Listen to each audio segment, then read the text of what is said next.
தங்கச்சி, உண்மையை சொல்றவங்க தெய்வத்துக்கு சமம் சொல்லுவாங்க. இவங்க ரெண்டு பேரும் மாறி மாறி உண்மையை சொல்றாங்க. இந்த ரெண்டு தெய்வத்துல ஏதாச்சும் ஒரு தெய்வத்துக்கு மாலையை போட்டு நீயே தேர்ந்தெடுத்துக்க தாய். போமா, தைரியமா போ.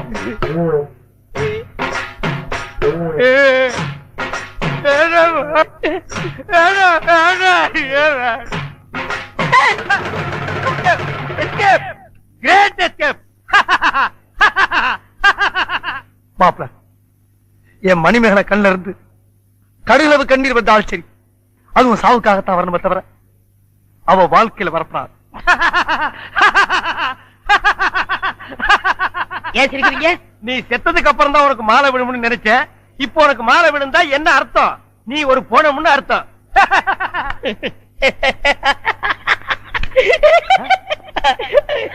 ஐயோ, அட பாவி, இந்த துக்க